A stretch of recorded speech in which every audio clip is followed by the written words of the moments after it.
महाभारत ऐसा ग्रंथ है जो हमने सुना है, पढ़ा है, जिसमें के कौरवों और पांडवों की लड़ाई हुई कुरुक्षेत्र में, जिसमें पांडवों ने कौरवों को हराया। ये तो हम सबको पता है। हमने अलग अलग तरीके से इसको समझा, जैसे कि हमें समझाया गया। महाभारत के जो सारे चरित्र थे उनसे कुछ उन्होंने बहुत अच्छा किया, कुछ उनसे गलतियां भी हुई। तो आज के वीडियो में थोड़ा सा द्रौपदी के चरित्र को समझने की कोशिश करते हैं।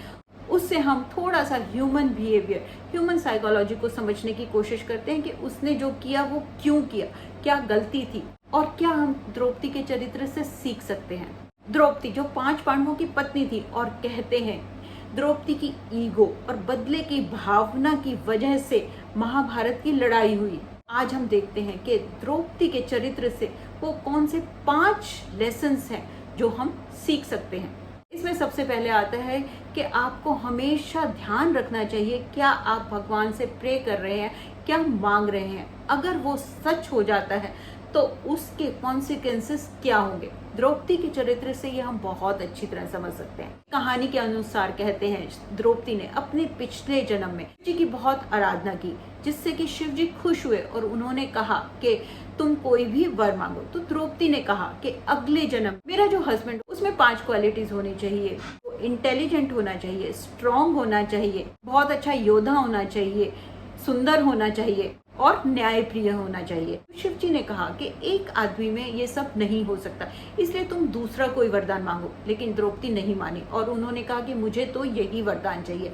इसलिए वो अगले जन्म में वो 5 पांडवों की पत्नी बनी। इनमें के सब ये 5 गुण थे। युधिष्ठिर जो धर्म के ज्ञाता थे, पावरफुल भीम, अर्जुन जो कि बहुत साहसी था, नकुल और सहदेव जो कि बहुत सुंदर और समझदार थे। लेकिन आगे जाकर जो उसने ये जो विश की थी, ये वरदान था, वो ही उसके लिए एक श्राप बन गया। तो ध्यान रखिए क्या आप अपनी जिंदगी में चाहते हैं और आप किसकी चाह कर रहे हैं, कौन सा वरदान आप चाहते हैं। दूसरा हम द्रौपदी से सीख सकते हैं कि कभी भी जो अपनी सफरिंग है वो अकेले में, साइलेंस में मत की। द्रौपदी ने अपने साथ हुए अन्याय के लिए आवाज उठाई, अपनी सफरिंग को उसने साइलेंस में सफर नहीं किया। तो जिंदगी में हमें भी अपने साथ होने वाले अन्याय के खिलाफ हमेशा आवाज उठानी चाहिए।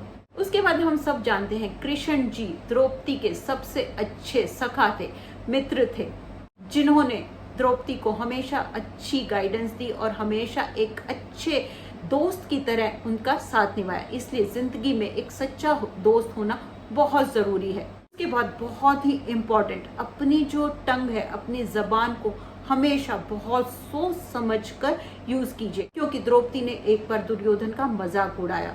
उसने कहा कि अंधे का बेटा अंधा, जो कि महाभारत के युद्ध का कारण बनी। अगर द्रौपदी अपनी जबान पर, अपने आप पर कंट्रोल रखती तो शायद महाभारत की लड़ाई नहीं हुई होती। और लास्ट में हमेशा अपने अधिकारों के लिए हमें लड़ना चाहिए, हमें खड़ा होना चाहिए। द्रौपदी से हम ये बहुत अच्छी तरह सीख सकते हैं। और लास्ट में अगर आप धर्म के हिसाब से काम करते हैं, प्योर इंटेंशन से काम करते हैं, तो आपको जस्टिस जरूर मिलेगी। Thank you.